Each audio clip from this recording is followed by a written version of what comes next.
ABN ఛానల్స్లో నా character సంబంధించి ఎవరినో వాళ్ళు ఒక ఎలిగేషన్ చేశారు కనుక దానికి సంబంధించి మొత్తం డేటా బయటికి తీయాలి. ఈ కుట్ర ఎలా జరిగింది, ఏం జరిగింది, ఎన్టీఆర్ గారి భార్యకి ఈ సమాజంలో ఈ విధంగా అవమానం జరిగితే సామాన్య స్త్రీల పరిస్థితి ఎలా ఉంటుంది అనే దీని మీద కంప్లీట్ ఎంక్వైరీ చేయమని రిక్వెస్ట్ చేయడం జరిగింది.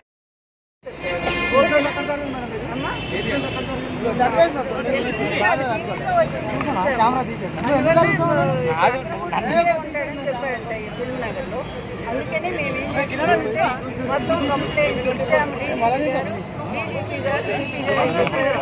అందులోనే మొత్తం బయట వచ్చాక మళ్ళీ నేనే ప్రెస్ మీట్ పెట్టి మా ఆయన ఘాటు దగ్గర, ఎందుకంటే నాకు 60 ఏళ్ళు దాటినాయి. ఇప్పుడు ఈ వయసు మహిళలకు కూడా ఈ విధంగా అవమానం జరుగుతూ ఉంటే ఈనాడు లేకుండా తీసుకోవాలని చూస్తూ ఉంటే దీని మీద నేను తప్పకుండా ప్రతి మహిళకు కూడా ఎవరికి అన్యాయం జరిగినా కూడా నేను ఊరుకోదలుచుకోలేదు.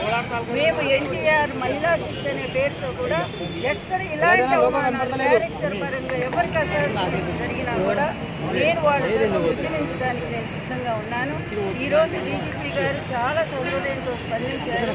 అందువల్ల ఆయన వెంటనే సిపి గారికి ఫోన్ చేశారు. అందువల్ల ఇప్పుడు సిపి గారు మాత్రం రుజువు కావాలి. అందువల్ల దాన్ని ఉపయోగించి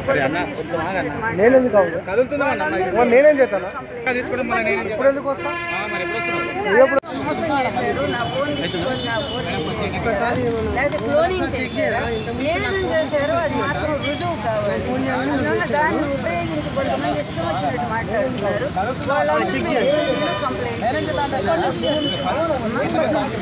కంప్లైంట్ తెలియాలి, వాళ్ళ దాంట్లో తెలుస్తుంది.